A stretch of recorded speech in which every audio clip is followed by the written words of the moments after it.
DRG Kids।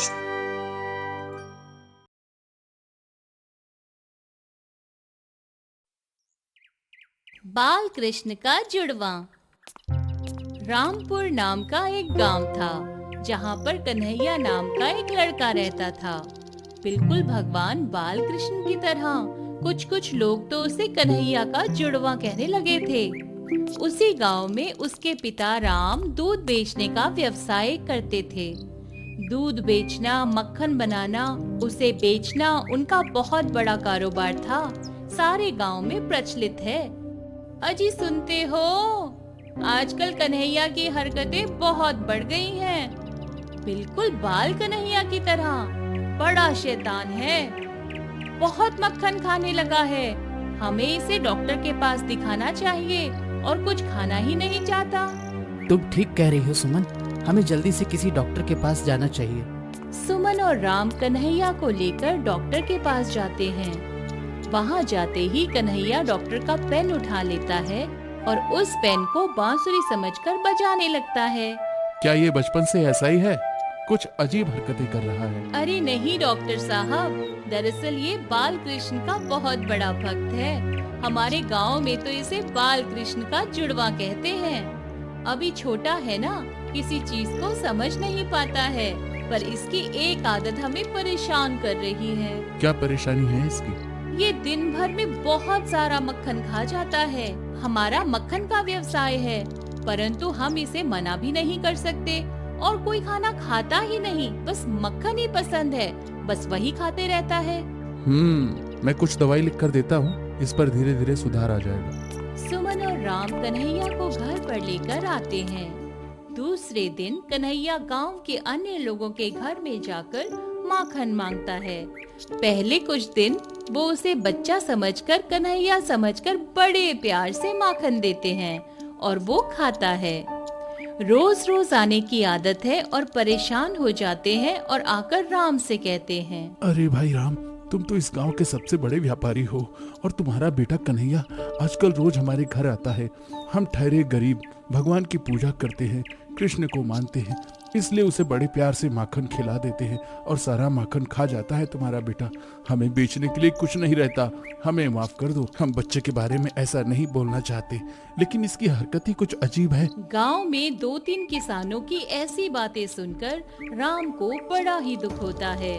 Ram Kanhaiya को डांटता है और कहता है कि आज के बाद घर के बाहर ना निकले, वरना वो उसे कमरे में बंद करके रखेगा। उसे जो भी चाहिए, जितना भी माखन चाहिए, अपने घर का खाओ, बाहर नहीं जा सकते। कन्हैया रोते रोते घर के मंदिर में आता है और बाल कृष्ण से कहता है, हे भगवान, क्या मैं तुम जैसा माखन खाता हूँ क्या? मुझे माखन पसंद है। सब मेरे माखन पर रोक लगाते हैं। सब कहते हैं कि मैं माखन ना खाऊं, पर मुझे माखन बहुत पसंद है। कृष्णा, क्या तुम मेरी मदद कर सकते हो? अगर मुझे माखन नहीं मिला तो मैं तुम्हारी तरह चोरी करके खाऊंगा। ऐसा कहकर रोते रोते कन्हैया सो जाता है। दूसरे दिन उठकर सुमन के पास कन्हैया माखन मांगने लगता है। बस कन्हैया, हमें बाजार में भी ये मक्खन बेचना है, कुछ तो बचा। इतना मक्खन खाते हैं, पता नहीं तुम्हें क्या हुआ है। कन्हैया अपनी बात से पीछे नहीं आता, मक्खन खाने की आदत नहीं छोड़ता। धीरे धीरे राम और सुमन के घर में परिस्थिति बदलने लगती है। अपने पुत्र प्रेम के खातिर और सारा मक्खन कन्हैया को देने लगते हैं और उनके घर पर संकट आ जाता है। पूरा घर धीरे धीरे खाली हो जाता है। राम जितना भी कमाते थे, वो कमाई अब नहीं हो रही थी। सारा मक्खन कन्हैया खा रहा था। अब हम बेचेंगे क्या और खाएंगे क्या? गाय के धान चारा लाने तक के लिए हमारे पास पैसे नहीं हैं। मैं बहुत बड़ा व्यापारी था और आज मुझे औरों के खेतों में काम करना पड़ रहा है। हे भगवान, ये क्या दिन दिखा रहा है तू मुझे?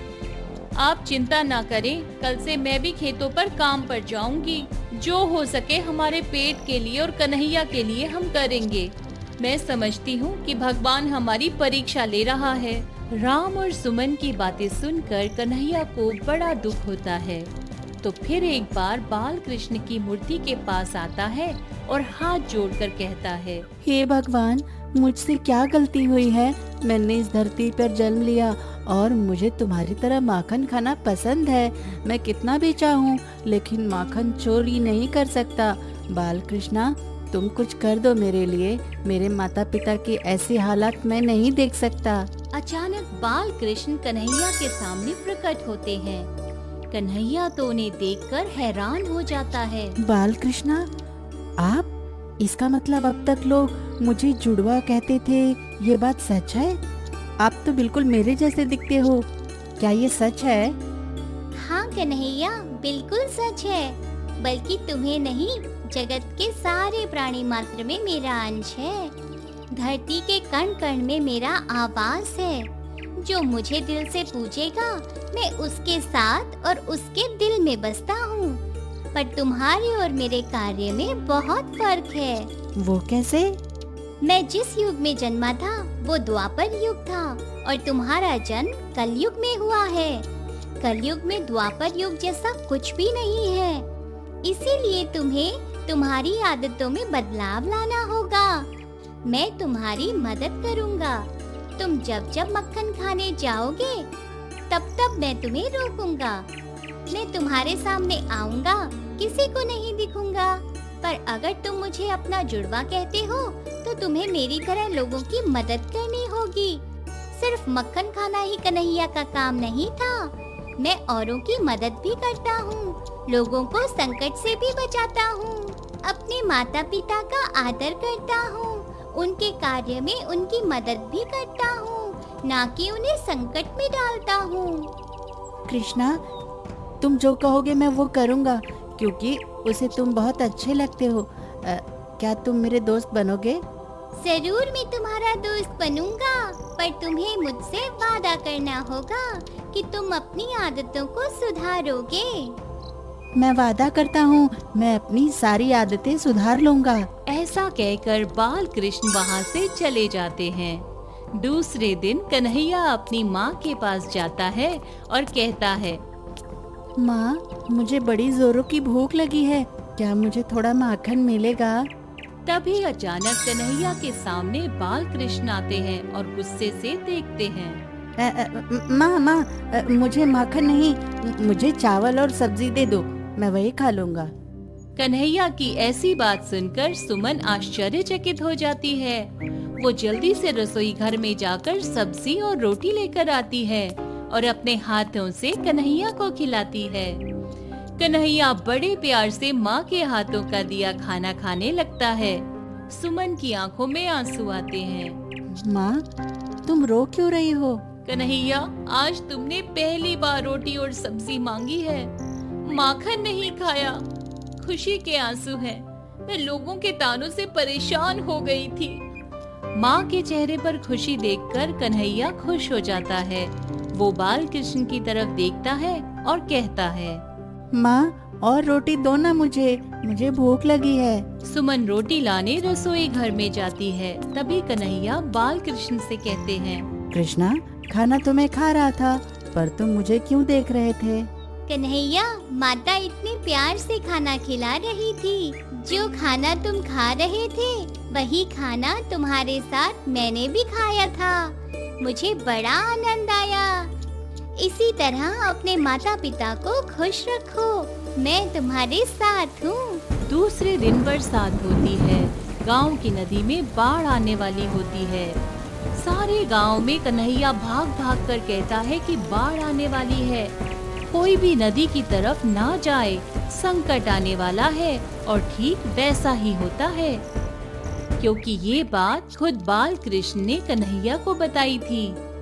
फिर दिन भर कृष्ण कन्हैया को बताते राम नाम के एक किसान की भैंस चोरी होने वाली है और चोर उसे पश्चिम दिशा के एक गांव में छुपाने वाला है। और कुछ दिन बाद सचमुच राम की भैंस चोरी हो जाती है। वो छाती पीट पीट कर रोता है।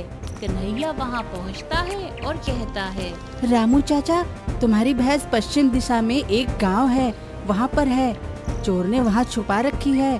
रामू और सारे गांव वाले उस दिशा में जाते हैं। कन्हैया की बात मानकर और वहीं पर भैंस मिलती है।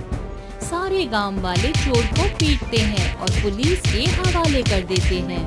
इसी तरह बाल कृष्ण कहते जाते हैं और कन्हैया करते जाता है। धीरे धीरे कन्हैया के घर की हालत सुधर जाती है। सारे गांव में कन्हैया के नाम की चर्चा होती है। सारे गांव में लोग कन्हैया को बाल कृष्ण का जुड़वा कहने लगते हैं। सारा गांव कन्हैया को सम्मान देने लगता है और इस तरह कन्हैया की स्थिति में बदलाव होता है। और जब जब बाल कृष्ण को याद करता है, बाल कृष्ण उसकी मदद करने आ पहुंचते हैं। हमें हमेशा हमारे आसपास की परिस्थिति अनुसार ही बर्ताव करना चाहिए।